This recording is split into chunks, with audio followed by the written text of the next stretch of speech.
Let us pray. O Lord, grant us a daily awareness of the precious gift of life which you have given us. As members of this legislative assembly, we dedicate our lives anew to the service of our province and our country. Amen.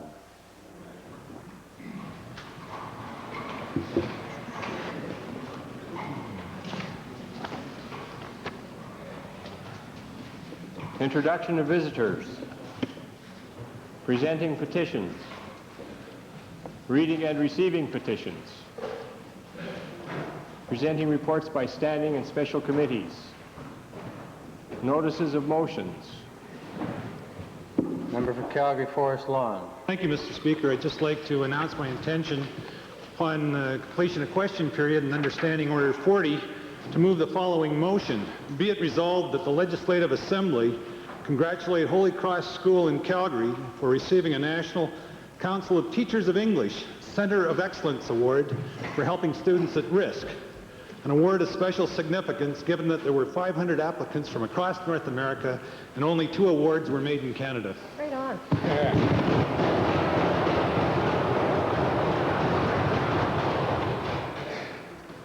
Introduction of bills. The Attorney General. Mr. Speaker, I request leave to introduce a bill being the Electoral Boundaries Commission Act.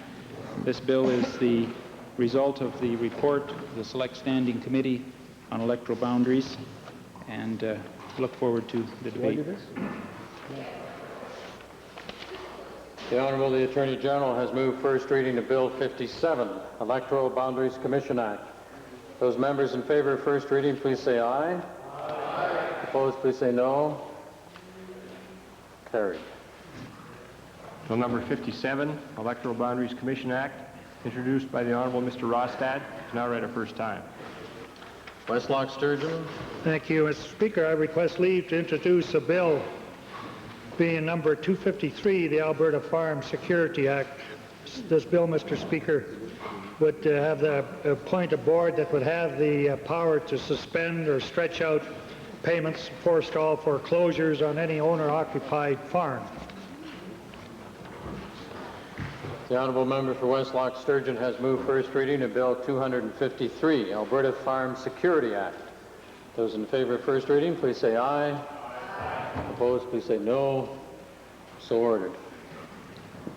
Bill number 253, Alberta Farm Security Act, introduced by the Honourable Member Mr. Taylor, is now read a first time.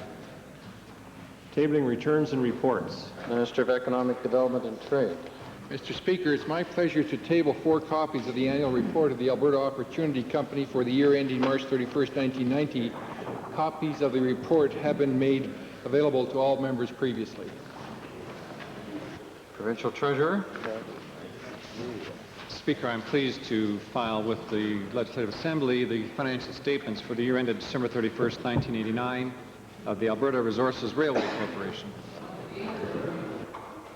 Minister of Recreation and Parks. Yes, Mr. Speaker, I'd like to table written response to questions 391, 6 copies.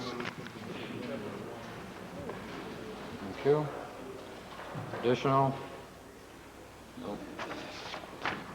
Introduction of special guests. Member for Drumheller. Mr. Speaker, every year since 1974, the Alberta Legislature has invited distinguished a group of university graduates to experience firsthand the functioning of Alberta's Parliament. At the same time, these interns provide members with exceptionally competent assistance in research and in work for constituents. Part of this program has been made possible by generous donations from Canadian Airlines and Petro-Canada. I am sure that every member will agree with me that this program is of great value, not only to the students, but to each member who has had the privilege of working with an intern. I would like to introduce to you, and through you to all members of the Assembly. I know many members know one or more of these interns personally, but I don't think they know all of them. I would like to introduce to you and through you this year's group of legislative interns who are seated in your gallery. They are Patricia Mappin, Laura Mensch, Teresa Roy, and Jennifer Wyspinski. And I'd ask them to rise and receive the cordial welcome of the members of the Assembly.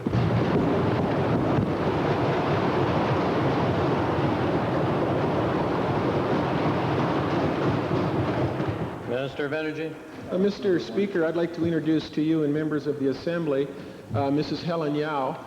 Mrs. Yao is a member of the Alberta Multiculturalism Commission. She's a very strong community worker, and she's here to watch the legislature in action today. I'd ask Mrs. Yao to rise and receive the welcome of the Assembly.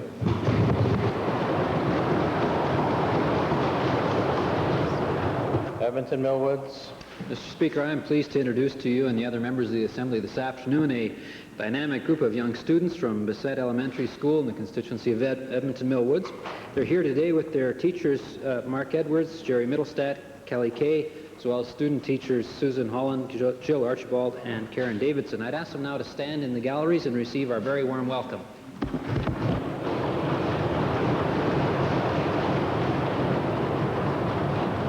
Member for West Yellowhead, followed by the Minister of Forestry, Lands and Wildlife. Mr. Speaker, I'd like to introduce to you today 36 very bright and very conscientious young students from the town of Edson, Vanier Roman Catholic School. They're assisted by their teachers, Mr. Kevin Berger, Mr. Desmond, Mr. Kilgannon, and Mrs. Kathy Filechko. They have parents Everett Jonker, Teresa Langren, Marion Blatchend, and they're assisted by their bus driver, Mr. Terry Shack. I'd like the members of the legislature to give them a warm welcome. Understand.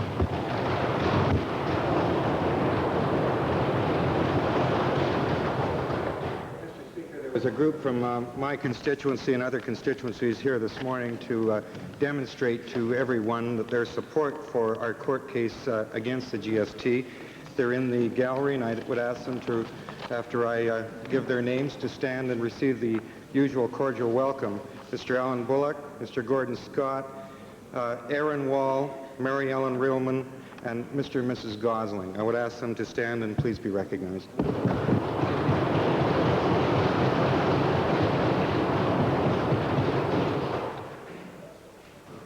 Ministerial statements.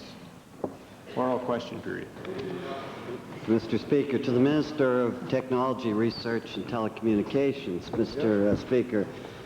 Mr. Speaker, it's becoming clear with each passing day that this government sale of AGT is turning into the type of financial fiasco which has made this government famous, Mr. Speaker. Yeah. Someone going to get famous. It's called bungling, bungling, and bungling, Mr. Speaker. Right on. Now, Mr. Speaker, this privatization has become the taxpayers' worst nightmare.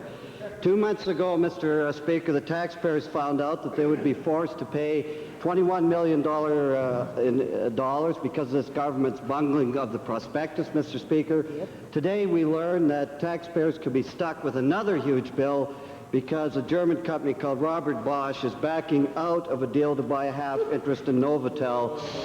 And, Mr. Speaker, the government has given TELUS the option of selling Novotel back to the taxpayers at the same financial terms rejected by Bosch, Mr. Speaker. Great. Now, my question to the minister is this. Would the minister confirm that because of this government's mismanagement and bungling, that the taxpayers could end up being on the hook for $150 million? The short answer, Mr. Speaker, is no, I wouldn't. In fact, the inaccuracies contained in the Honourable Leader of the Opposition's comments would seem to me there's such inaccuracies it almost looks like he's a devoted reader of the Globe and Mail. That's right. Mr. Speaker, the so-called privatization of AGT was the most successful share offering in the history of Canada. And we take great pride in that. AGT, or now TELUS, is positioned for the future. And indeed, the taxpayer, who now are 44% of the shareholders of this company, and the last quotation that I have seen, their interest has appreciated by about $70 million, Mr. Speaker. Mr. Speaker, people want some answers from this government. Don't hand us this claptrap. I want to know. How much? I want want to know how much that this could possibly cost. It's already cost us $21 million. Don't ram on about privatization. Isn't it true that this could end up costing the taxpayers another $150 million? Answer the question. Louder. Mr. Speaker, in order to preserve the integrity of that share offering, at the time that the information with respect to Novotel came to light, this government acted and acted quickly and effectively in order to preserve that. The indemnity to which the honourable leader refers is something that will be determined at the end of this year. And it's true that the forecasted earnings as provided by Novotel were inaccurate, and we acted in a responsible way to respond to that rather than pulling the share offering. But the fact of the matter is, Mr. Speaker, that information that I referred to that came from Novotel was looked at by 2 separate firms of accountants, was looked at by 11 different underwriting firms and certified, was looked at by the directors of the 2 companies, all of whom verified those figures as being accurate. It was on that basis that the government acted. With respect to the $150 million that the Honourable Leader of the Opposition has referred to, the monies that were put forward by investors in acquiring the shares of TELUS included the entire package, including Novotel. Mr. Speaker, if Novotel does come back, which is not a conclusion that one can draw at this point in time at all, but if it does, then it'll be the investors' money that they paid for that portion, being Novotel, that it will go back to them and the assets will be reversed. With respect to the extra amount that would be payable to Bosch, the $50 million by way of a bonus, $50 million of that goes to the company, but we own 44% of that company, and so really the net cost would be $28 million at the very, very most. Oh, breathe easy. It's only $28 million. I can't believe that the minister would stand up and give an answer like that. Aren't you embarrassed to give an answer like that? You should be. Now, my question, Mr. Speaker, is this to the minister. To the minister who says this is such a great deal for the taxpayers of Alberta. It's going to cost us $21 million. I say probably another $150 million because if it was a good deal, Bosch would have stayed in it. He knows very well about that. Right on. They know what they're doing. And so, really tell us how shrewd a deal it was that to buy back or to sell the telephone company that we already owned is going to cost the taxpayers another $170 million. So explain how that's such a shrewd deal. Mr. Speaker, I'm very sorry that the Honourable Leader can't follow that simple sort of logic. But let's look at the privatization to which his party put up such a fight. And the very fact that there is a privatization now will mean that a substantial amount of money will apply towards the accumulated debt of our province. Approximately $600 million will be in the Heritage Savings Trust Fund, and the taxpayers will not have to foot a $2 billion capital investment in the years ahead, which under the reasoning of the Honourable Leader, they would have to, and any losses of Novotel would have been the government's or the taxpayers in any event. Exactly. Yeah. Second main question, Leader of the Opposition. Speaker, conservative free enterprise. Isn't it wonderful, Mr. Speaker? And you pay. Yeah, taxpayers love it, Mr. Speaker. Yeah. But I'll direct my second question, flowing from that over to the Minister of Health, Mr. Speaker. Because of this government's bungling, and this is the latest example with Novotel, Mr. Speaker, and we've had previous examples that will come to that, we now have a crisis. We now have a crisis in the healthcare system, Mr. Speaker. Everyone involved in the healthcare system, everyone, except the minister, says that there is a crisis, and they're warning that if there isn't more money put into healthcare, then more hospital beds will close, waiting lists for surgery will lengthen, and patient care will generally get worse, Mr. Speaker. I'd point out that 2/3 of the hospital districts right now have deficits, Mr. Speaker. The minister's response to this is so what, Mr. Speaker? And she puts on her second-rate Margie Thatcher act, Mr. Speaker, and says that they'll balance the books, just like they do here. My question, Mr. Speaker, my question to the minister, Mr. Speaker, is this. Trying to deal with priorities in government, how does this minister sit there as the Minister of Health and justify this shortfall of funds for health care. At the same time, they've given away millions of dollars to their friends, and now we have the latest... Thank you, honourable member. Thank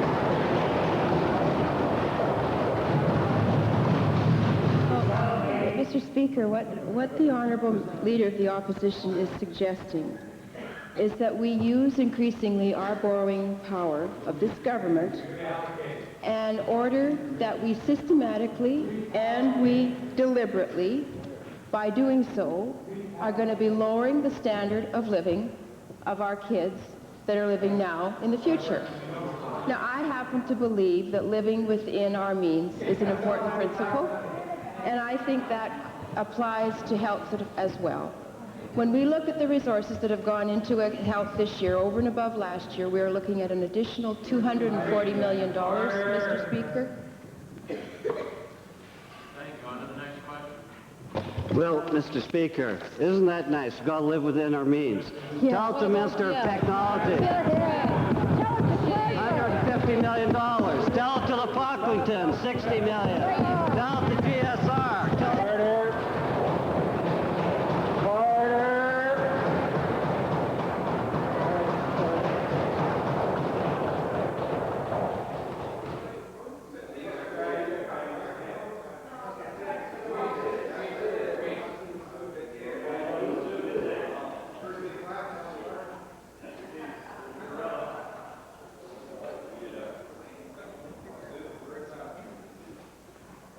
It's your time we're wasting, honourable members. Leader of the Opposition with a question. My question is very simple and straightforward to this minister. How does he justify this waste of taxpayers' money when there are no more funds for health care, which is a needed service? Too much money in the system already. Well, Mr. Speaker, he's wrong. There is more money for health this year. There's $240 million more this year than last. To acute care. To acute care in this province, an 8%, over 8% increase. And Mr. Speaker, I do believe it's important to live within our means.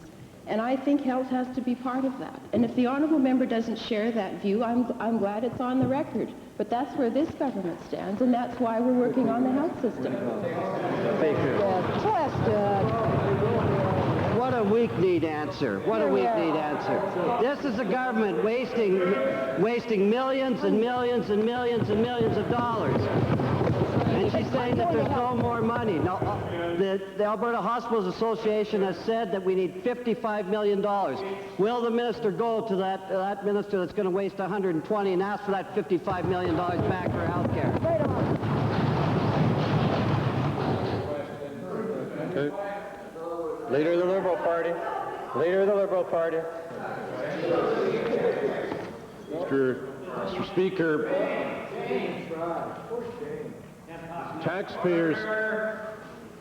taxpayers' monies have been supposedly used, millions and millions, hundreds of millions of dollars of taxpayers' monies have been used to supposedly diversify the Alberta economy. But as a result of bad management of this government, we now have a state-owned lamb processing business, state-owned hog processing business, a laser business, and soon to come a cellular telephone business. What should have been an easy thing, a proper thing, an issue without difficulty has become a nightmare, and that is the sale of AGT. The prospectus, Mr. Speaker, shows that $105 million is needed by the government to pay for the equity in Novotel. It shows that there's $100 million in capital that's needed, either in the form of cash or guarantee. My question to the minister responsible for telephones is this. You know, it's easy to slough off and say that accountants looked at it and engineers and lawyers and everything else. But Mr. Minister, you're the minister responsible, and I want to know whether you're prepared to take responsibility for this terrible mess that's now been created.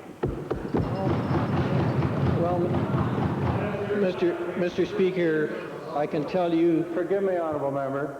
Do I need to install telephones to some members of this House? At least you be quiet enough so the minister can get the first couple of sentences out. Honourable Minister. Mr. Speaker, I can tell the Honourable Leader that the people of Alberta certainly didn't agree with him in responding to the most successful offering in the history of Canada, almost twice the largest ever to occur in a very difficult market. 84% of the employees certainly don't agree with him either, Mr. Speaker, because they bought into this too. 96% of all of the investors were individuals, Mr. Speaker. It was a very successful offering, and we're very proud that TELUS is now positioned for the future. Mr. Speaker, the minister obviously didn't hear my question. We have a $21 million botch-up because of the minister not looking at the prospectus in the way he should have, or not having the right army to look at it. And then because of that error, likely Bosch disappears, takes off, they're not interested in Novotel anymore, and the taxpayer has to pay for it. Now that's the mess. You're responsible. Will you accept responsibility for allowing yet more taxpayers' dollars to go out and fix your mess? Well, Mr. Speaker, I've already explained in answer to an earlier question with respect to the fact of the figures and the forecasted earnings for Novotel for the last 6 months and how they arrived at and what we relied upon in the certification of those figures. With respect to the other matter that the Honourable Leader mentions, I can tell you that the company intends, as it's indicated to me, that it will intend to pursue the matter of a strategic partnership, which is in the longer-term interests of both TELUS and presumably that partner and the shareholders of TELUS generally. That will be pursued, and I'm very encouraged by the potential that is there. But at the same time, if in that remote eventuality there were a put back, as the expression goes, of the company back, and let me say it one more time, and maybe both the Leader of the Opposition and the Leader of the Liberal Party will understand if I put it in these terms, that when the investor, when the government sold TELUS shares, it in effect sold, for example, a car and a house. The car has now been returned in those circumstances, and they get their money back. So it's the investor's money that would be going back if that put were ever exercised, and not the taxpayer's money. The bicycle. Mr. Speaker, I give him credit for this. He's trying to explain it, but he can't. My last question is to the Premier. Given that we now have state-owned hog processing and lamb processing, and we're into the laser business, and we're into cellular telephones, you're starting to look like an NDP government over there, for goodness sake.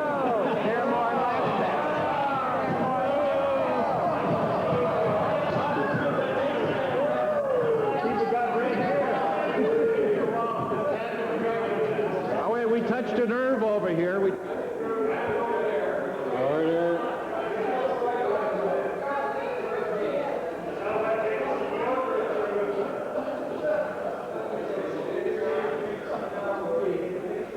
Order. The House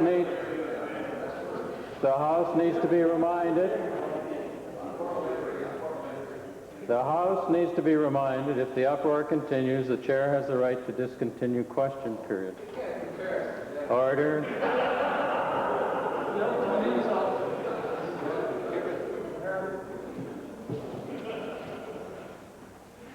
Final question, just the question, please, without comment. Leader of the Mr. Premier, is state-owned business your idea of a successful diversification strategy for Alberta? Is that what you want us to do?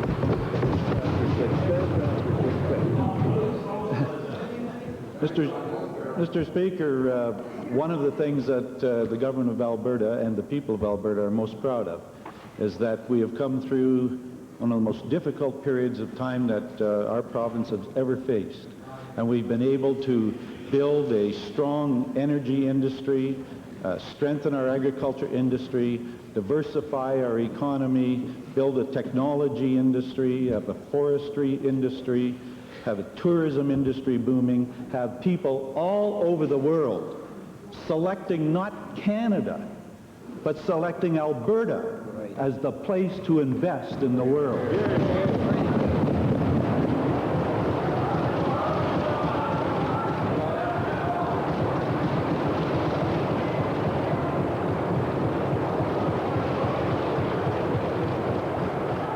Cypress Radcliffe. Cypress Radcliffe. Thank you, Mr. Speaker. Mr. Speaker, my question is to the Minister of Federal and Intergovernmental Affairs. And with the deadline rapidly approaching to the general agreement of trades and tariffs in Europe, I wonder if, I understand the Minister will be part of the Canadian delegation. I wonder if he can share with the House the stand that he will be taking on some of the issues there, because it's probably the most important thing that's affecting agriculture and other products and processes in Alberta. And if the opposition don't think it's important, Mr. Speaker, I feel sorry for it. Mr. Speaker, there are indeed in the next week very important discussions taking place in Brussels. That's the final set of discussions with respect to the Uruguay round of the GATT. 4 years ago in Punta del Este, Uruguay, the federal government invited 4 provincial representatives to be in attendance. 2 years ago in December in Montreal, the midterm review, all provinces were represented by ministers, and this current round, 10 provincial ministers will be in attendance, at least 10. From each of the provinces. The federal government has made a real effort to involve the provinces in developing their position with respect to the GATT. Agriculture is probably the most important aspect of these GATT rounds insofar as Alberta is concerned, and we have urged the federal government to do everything possible to continue to see liberalization of international trade, particularly with respect to the removal of export subsidies on the part of the European community, which has resulted in retaliation by the United States. And we want to see an end, quite frankly, to this international trade dispute and the potential for an international trade war. And I would therefore assure members of the Assembly that we will be going to those discussions on behalf of Albertans to make certain. The honourable leader of the Liberal Party thinks that it's an amusing question, but quite frankly, I think that the GATT and the agricultural interests of Alberta, as I'll be representing them, are important. And if the Liberals don't think it's an important issue, it's a sad commentary on their state of mind in this province. I can tell you that, Mr. Speaker.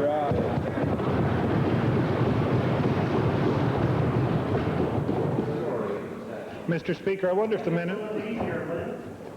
the minister can share with the House, because of the so seemingly intransigent positions taken by other nations regarding agricultural positions, if he can share with the House if there's any alternative or backup positions that they will be working on over there.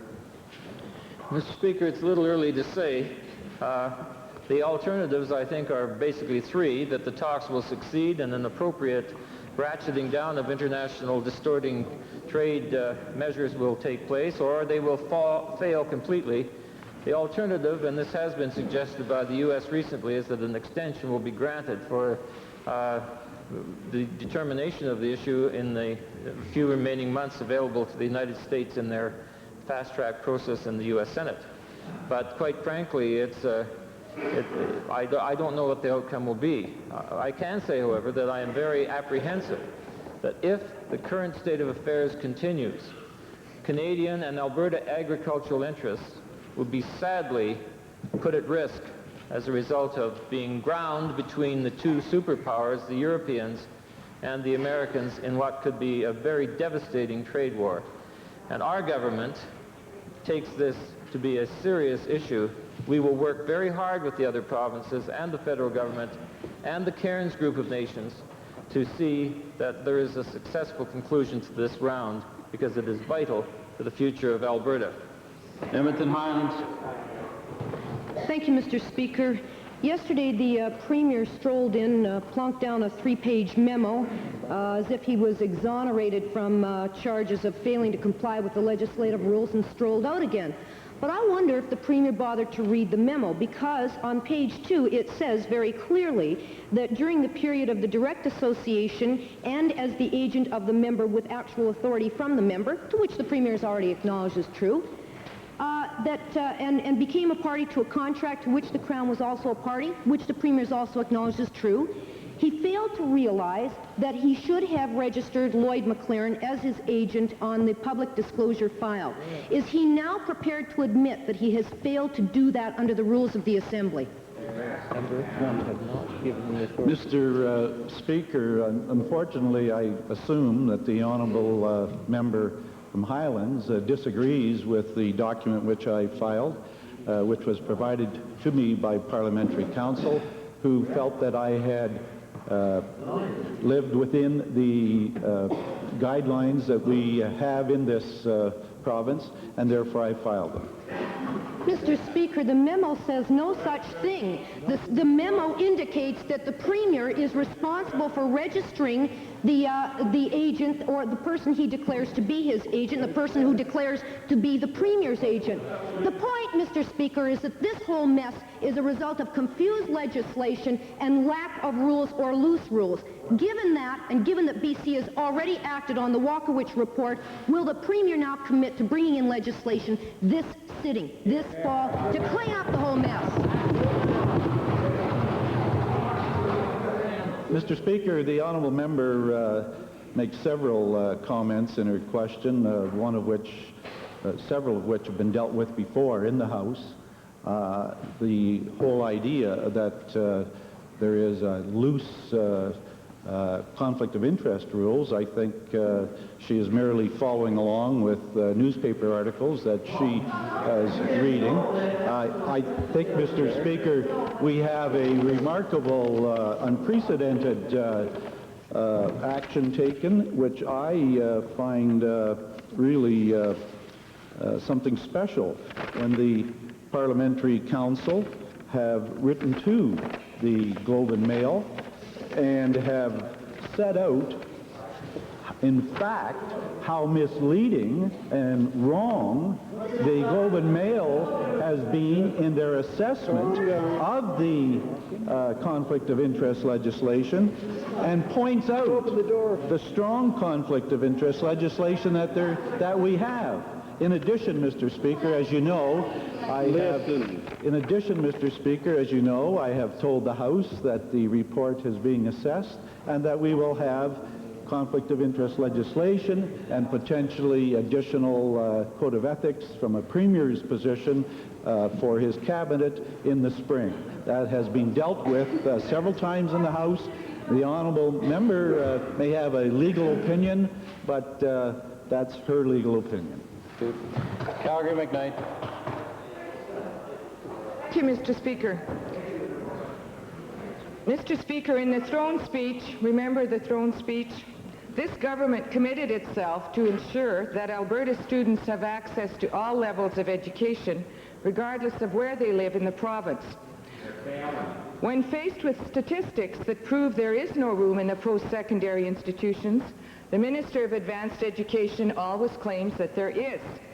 My question to the Minister is, since the Minister continues to operate under this delusion despite overwhelming evidence to the contrary, will the Minister agree to provide for this House exact numbers of spaces still available in universities and university transfer programs to prove his assertions?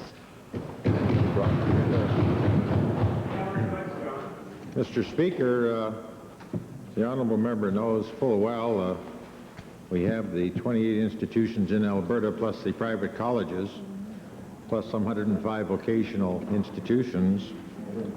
It would take some considerable time, Mr. Speaker, for me as minister to inquire as to which institution has spaces. I would think if the honourable member is frankly all that keen on it, the honourable member's caucus could make those inquiries. There is no room, and you know it. There is no room.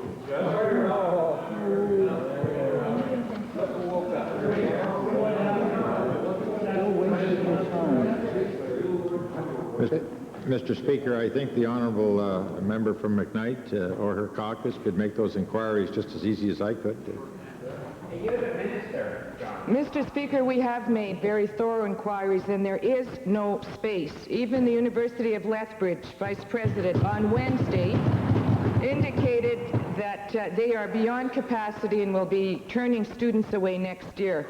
Students who have Rutherford scholarships and 82% averages, it's unbelievable. Given that the minister is reported to have said to the Southern Alberta Institute of Technology newspaper that people can count on competing to gain access, and that we are entering the real world, and that is based on the ability to pay. Will the minister confirm that he really wants access to be based on the ability to pay rather than on ability? Mr. Speaker, the honourable member knows full well that I've never made such a statement.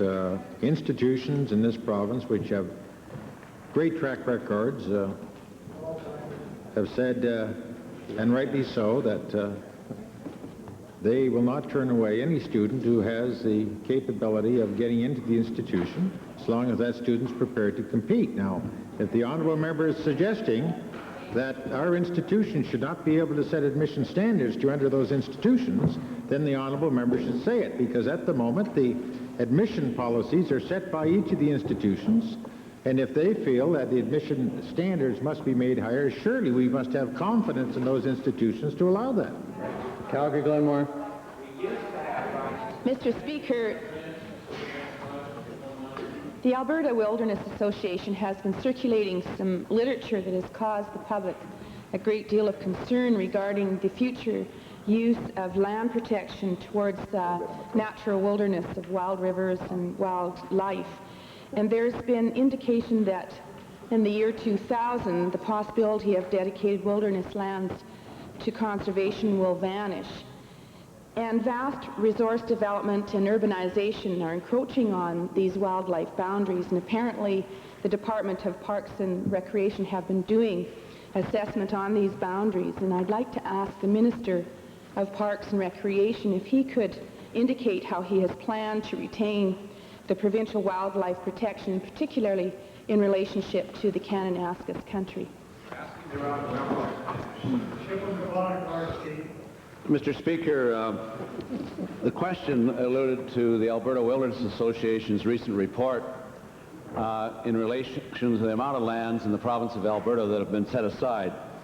And in answering the question, I might first go back to the throne speech back on March the 8th, 1990, as delivered by Her Honor the Lieutenant Governor, in which she said, "My government recognizes how important the environment has been to Albertans and how important this issue will continue to be as we move towards the next century." And Mr. Speaker, my response is that there has been a total irresponsibility by many groups in this province, including the AWA, in reporting the track record of this province over the last 18 years under this government and the future that this government will provide in endangered species protection, as stated by Her Honor in this speech throne. Let me point out that there are 164 million acres in the province of Alberta, and today under legislative protection or protective notation are 24 million acres, or 10 acres per every man, woman, and child in the province of Alberta. Very good. Thanks, Honourable Minister. Save a bit for the supplementary, please. Supplementary. Good news. Supplementary is, Mr. Speaker, that there's also fear of the eastern slopes being threatened by encroaching industrial development. And I was wondering if the Minister of Forestry and Natural Resources could comment on his policy regarding the eastern slopes. Mr. Speaker, since the 1930s, the policy of the government has been to protect and conserve the areas, particularly in the eastern slopes. And there certainly is pressure from economic activities taking place in the area today. But under our land planning management system that we have in Alberta, that can certainly be accommodated in a very realistic way. We also, Mr. Speaker, are identifying even more natural areas and ecological reserves and wilderness areas that can be established along the eastern slopes, and will continue as we have in a very meaningful way, particularly since 1970, to add much more in the area of protected areas to this province. Edmonton Kingsway. Thank you, Mr. Speaker. My questions are to the Minister of Technology, Research and Telecommunication. Our leader has already pointed out that the government has put taxpayers on the line for about $150 million to buy back Novotel. Will the minister admit that that's $30 or $40 million higher than the market value, and that the government is putting the taxpayers' dollars at risk merely to cover his own political ask for selling a company that should never have been sold in the first... Hold it. Would you like to stand up and retract the word you just used? Just turn the word ass into rump. Not much different. No. The chair recognizes the next questioner, Edmonton Avonmore, please.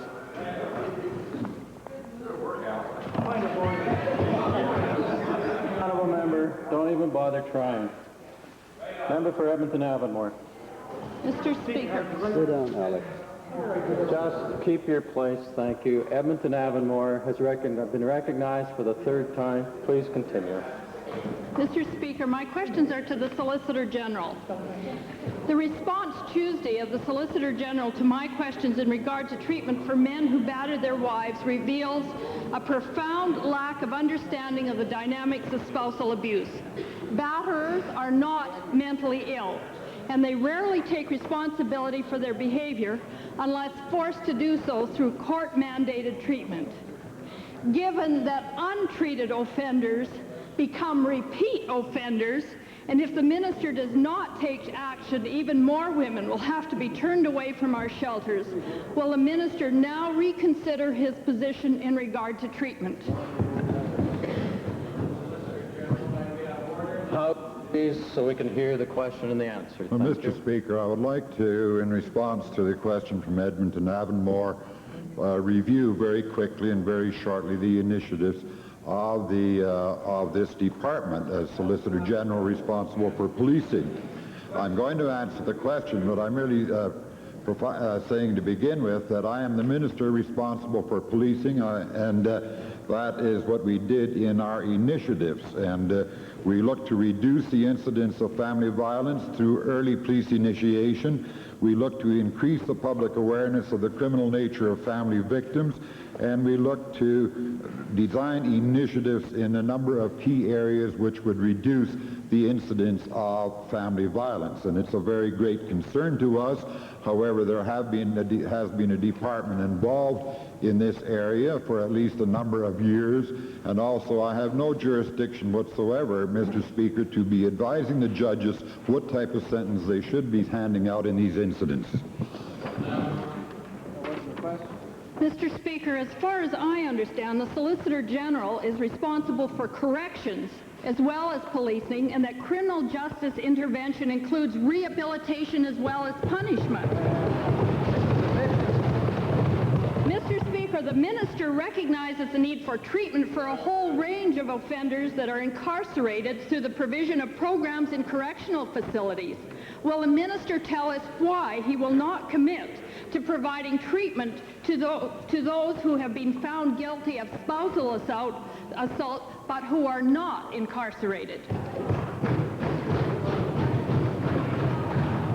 We have, insofar as I am aware, Mr. Speaker, we have found it almost universally unacceptable to force treatment on somebody where, in fact, treatment is not requested, desired, or wanted by the person who has, in fact, been sentenced. And, in fact, where, in fact, the courts have not, in fact, ordered treatment or counseling, we have no authority or power to do so whatsoever. Edmonton Goldbar. Thank you, Mr. Speaker. On very much the same subject, I've been pleased with the strong position that the Solicitor General has taken in regard to spouse abuse and family violence, but very surprised by his statement earlier this week. Mr. Speaker, it's clear to me that the Solicitor General is responsible for the implementation of the Corrections Act, Section 2 of that particular act, subsection B and D, read as follows: the provision of probation and parole supervision and counseling services to offenders against the law, and Section D is the supervision, treatment, and training of inmates with a view to their ultimate rehabilitation in society. Now, I happen to disagree with the Solicitor General's suggestion that people don't respond to treatment. Mr. Speaker, my questions, I have two questions for the Solicitor General. I'd like to know what, if any, action the Solicitor General has taken in consultation with other departments to develop a comprehensive approach to treatment of batterers. What, if anything, is being planned to fulfill his mandate?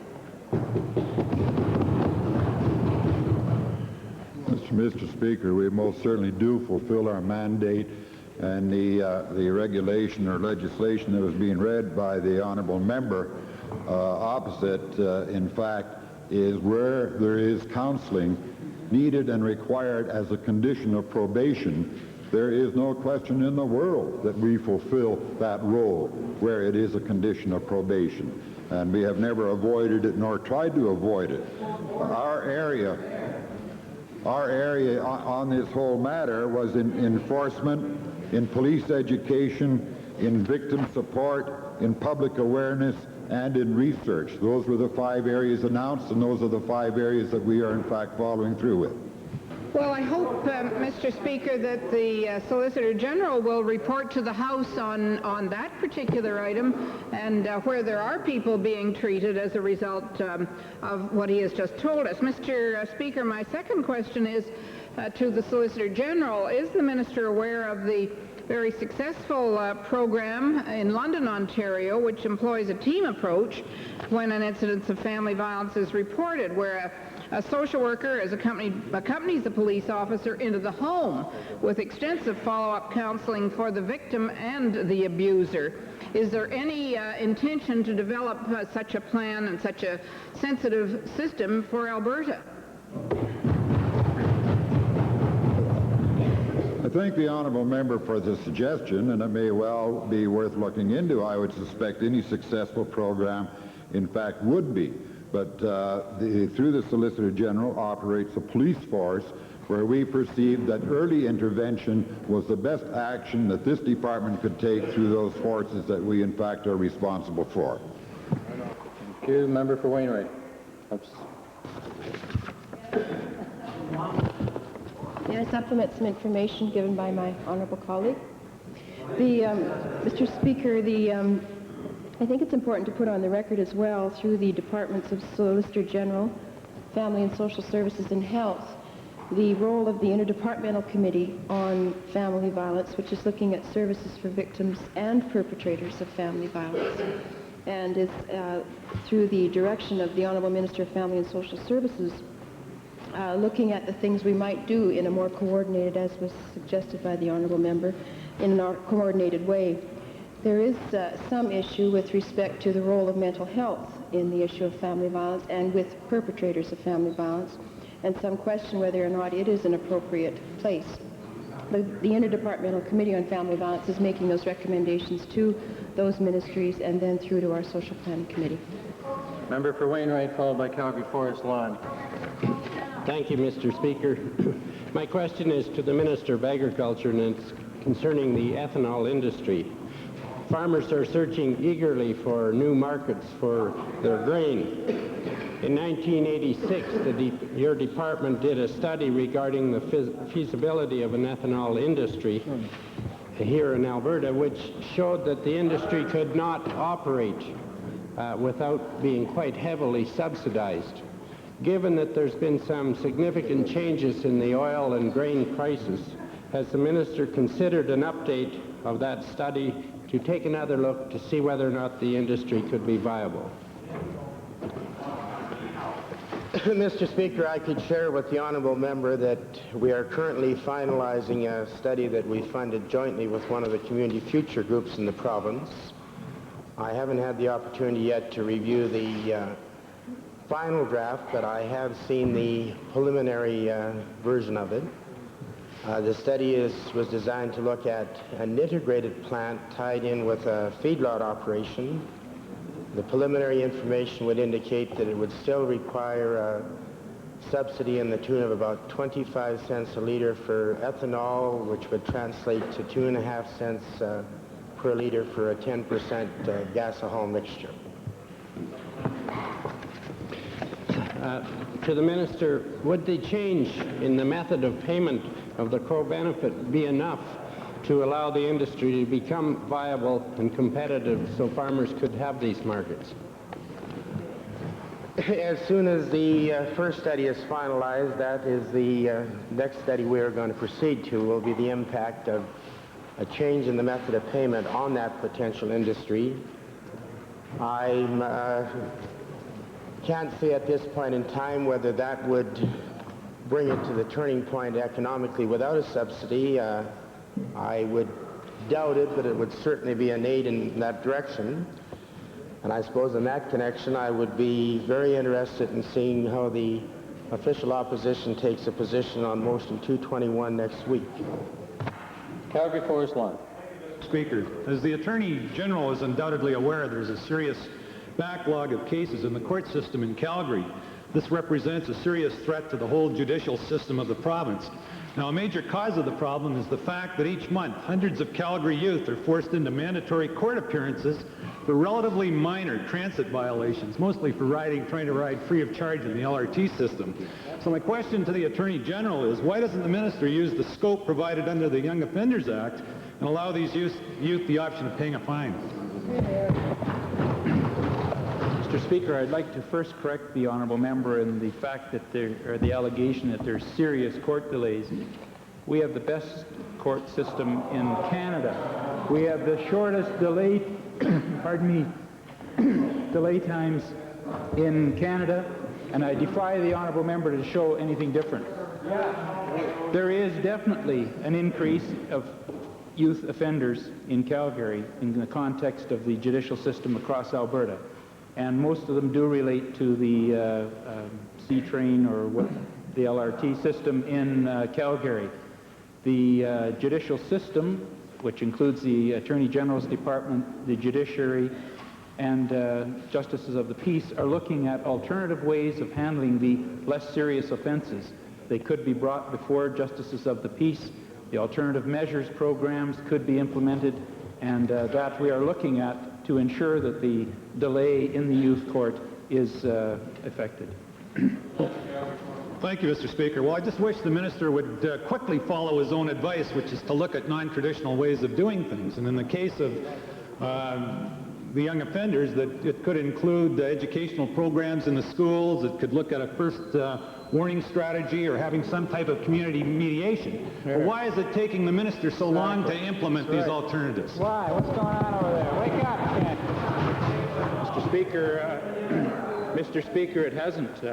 I guess he just woke up to the fact we are working on it. Question period, point of order, Edmonton Kingsway. Yes, Mr. Speaker, I will withdraw the word I used, and I apologize. Thank you, honourable member.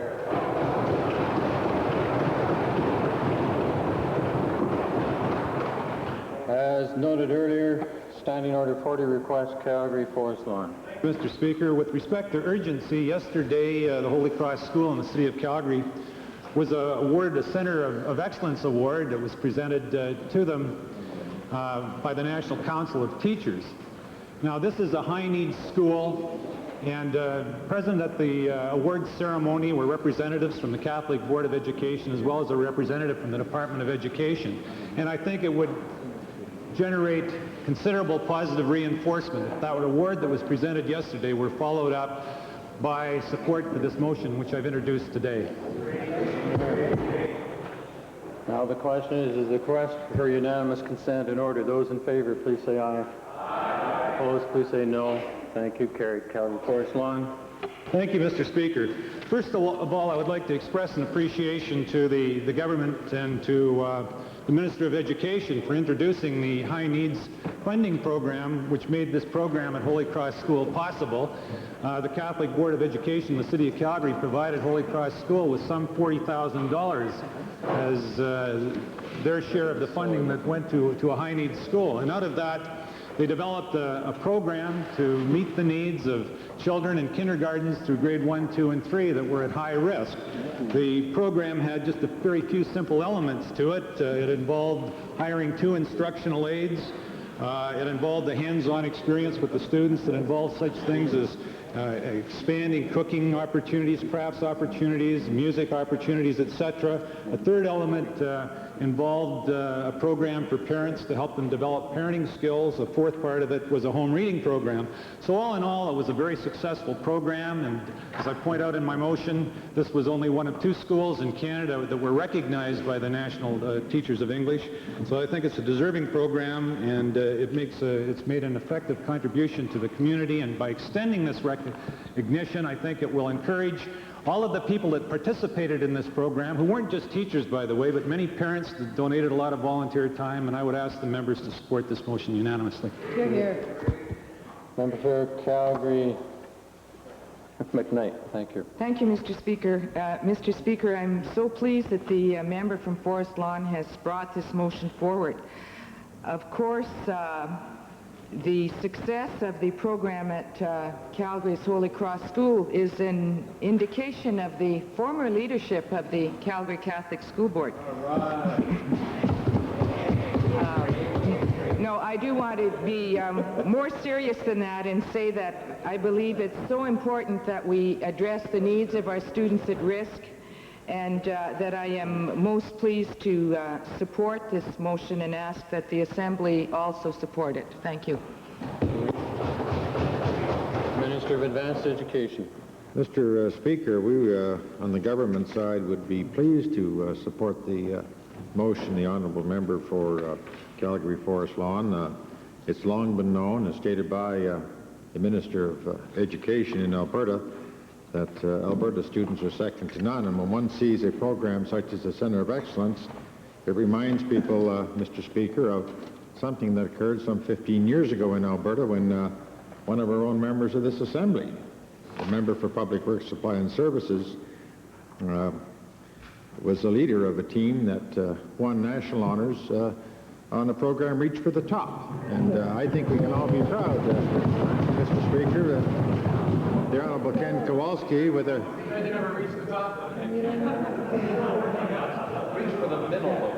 With a master's degree, I believe, in Chinese studies is indicative of the highly educated people we have in Alberta who are prepared to assume public service. I simply close, Mr. Speaker, with saying to all honourable members, this is an indication of not only the dedication and commitment of government, but more importantly, I think, the recognition by all members of this Assembly that students in this province, in our school system, are our first priority. So I would urge members to support it, Mr. Speaker. Agreed. All those in, thank you, Calgary Buffalo. Just a brief word of support for the motion, Mr. Speaker, as former education critic for the Alberta Liberal Party caucus. This is an issue and a cause which has concerned us for some 4.5 years, and we have been pushing for greater